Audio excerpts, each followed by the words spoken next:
Hello friends, दोस्तों आज हम करेंगे स्पीकिंग प्रैक्टिस। और आज हम कर रहे हैं लेसन 1। और ये प्रैक्टिस का बहुत ही अच्छा तरीका है इंग्लिश जल्दी से बोलना सीखने के लिए। और अगर आपको आज क्या ये लेसन अच्छा लगेगा तो मैं आपको ऐसे और भी वीडियोस बना करके दूंगा।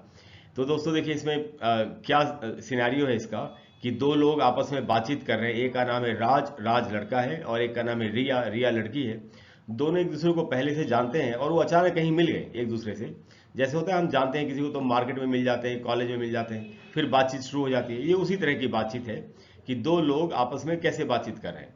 तो राज ने कहा दोस्तों, सही व्हाट्सअप। अब देखिए इस सेंटेंस की मीनिंग हमको समझनी चाहिए। सही का मीनिंग वैसे तो होता है कहना, जैसे ही सेड टू मी, उसने मुझसे कहा। लेकिन यहाँ सही का मीनिंग दोस्तों कहना नहीं है।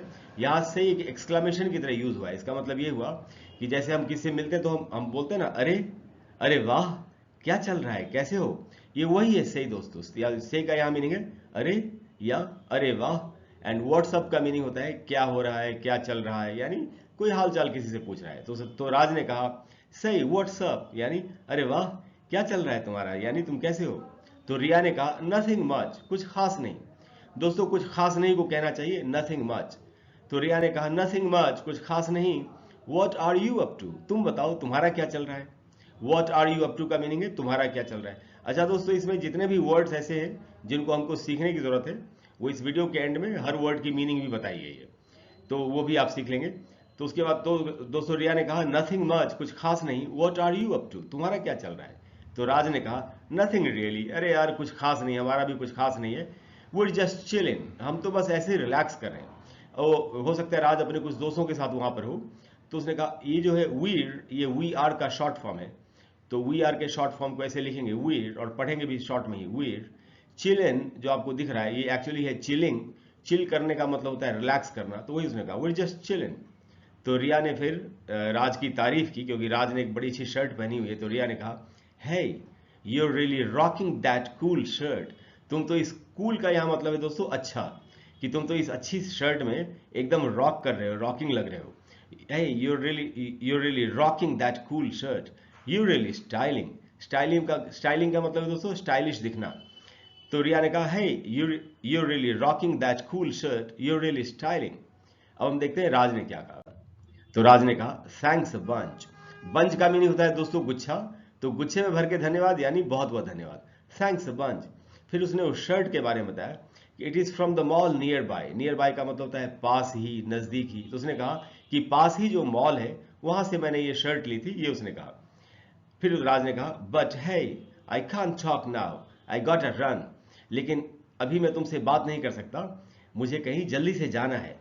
तो आई कांट टॉक नाउ का मतलब मैं अभी तुमसे बात नहीं कर सकता। आई गॉट अ रन, गॉटा क्या होता है दोस्तों, अभी अब मैं आपको बताऊंगा इस स्लाइड के बाद। तो आई गॉट अ रन का मतलब है मुझे अभी जल्दी से कहीं जाना है। तो रिया ने उसे कहा लेटर डूड, ठीक है यार बाद में मिलते हैं। तो राज ने कहा कैच यू लेटर, ठीक है बाद में मिलते हैं। अब दोस्तों ये जो पूरी बातचीत है ये छोटी सी बातचीत थी, क्योंकि आज पहला लेसन है इसीलिए मैंने छोटी बातचीत रखी है। अगर आपको ये इस तरह का प्रैक्टिस अच्छा लगेगा तो, और अगर आप नीचे कमेंट बॉक्स में लिखेंगे तो मैं आपको ऐसे और भी वीडियोस बना करके दूंगा। तो दोस्तों इसमें ऐसे ये वर्ड्स हैं जैसे से, what's up, nothing much, chill in, style in, thanks a bunch, gotta, later, dude, catch you later. इनकी क्या मीनिंग है ये अभी हम सीखते हैं। तो से का मीनिंग जैसा मैं आपको बता रहा था कि जब ये मिलते हैं किसी हम कहते हैं ना अरे, अरे वाह, तो ये वही मीनिंग है। व्हाट्सअप का मीनिंग होता है दोस्तों क्या चल रहा है। नथिंग मच की मीनिंग होती है कुछ खास नहीं। चिलिंग जो वर्ड है दोस्तों ये एक्चुअली चिलिंग, आप देख रहे हो उसके सामने लिखा हुआ ये वर्ड है। लेकिन जो नेटिव स्पीकर्स होते हैं, जो अंग्रेज होते हैं, वो अक्सर ये जो एंड में ग होता है आईएनजी वाला जी, ग जिसका साउंड निकलता है, वो अक्सर नहीं बोलते। तो हम लोग तो बोलते हैं चिलिंग, क्योंकि इंग्लिश हमारी मातृभाषा नहीं है, मदर टंग नहीं है। हम लोग पूरा बोलते हैं लेकिन अंग्रेज नहीं बोलते। तो वो इसको ऐसे बोले, मतलब जो इनफॉर्मल इंग्लिश है, डेली लाइफ की जो बातचीत होती है उसमें। तो ये चिलिंग को चिलन इतना ही बोला, चिलन। वैसे तो इसका मतलब होता है रिलैक्स करना। और स्टाइलिंग जो लिखा था दोस्तों, यूर रियली स्टाइलिंग, उसने कहा था रिया ने, तो वो है दोस्तों स्टाइलिंग। और इसका मतलब है स्टाइलिश दिखना। थैंक्स अ बंच का मतलब होता है बहुत बहुत धन्यवाद। बंच का मीनिंग होता है गुच्छा।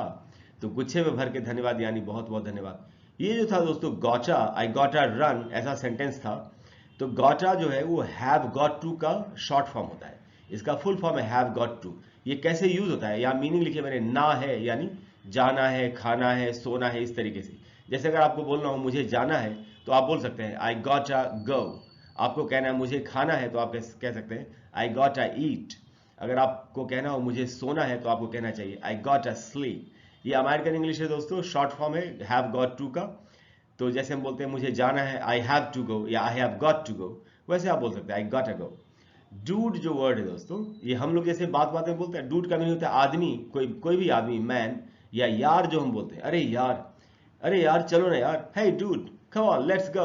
तो इस तरीके से जब भी यार बोलो तो वहां पर आप डूड बोल सकते हैं। और कैच यू लेटर का मतलब है बाद में मिलता हूं, मैं तुमसे बाद में मिलता हूं, कभी आपको बोलना तो आप बोल सकते हैं कैच यू लेटर। तो दोस्तों ये आज का प्रैक्टिस था। हम सभी जानते हैं मेरे चैनल का नाम है learn English online with Krishna.